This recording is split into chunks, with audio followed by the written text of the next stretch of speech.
Anda sedang cari rahsia kulit lembap tanpa perlu berbelanja besar? Cubalah masker kacang tanah dan pisang. Masker ini bukan sahaja mudah disediakan, malah sangat berkesan untuk melembapkan dan menyuburkan kulit secara semula jadi. Caranya sangat mudah. Ambil satu sudu besar kacang tanah yang telah dikisar halus dan campurkan dengan setengah biji pisang masak yang telah dilenyek. Gaul hingga rata sehingga menjadi pes lembut dan sebati.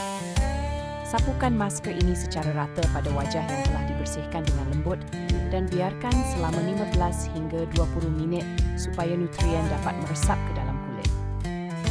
Kacang tanah kaya dengan vitamin E dan asid lemak yang membantu memperbaiki lapisan pelindung kulit, mengurangkan kekeringan dan menghalang kerosakan akibat radikal bebas.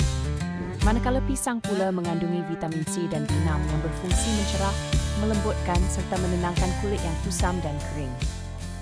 Selepas itu, bilas wajah dengan air suam sehingga bersih dan keringkan dengan tuala lembut. Kulit Anda akan terasa lebih lembap, licin dan berseri secara semula jadi.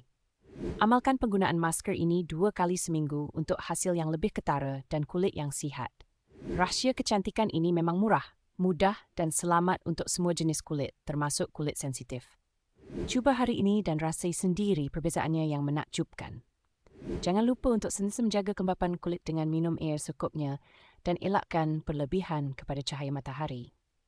Dengan rutin mudah ini, kulit lembap dan berseri bukan lagi impian.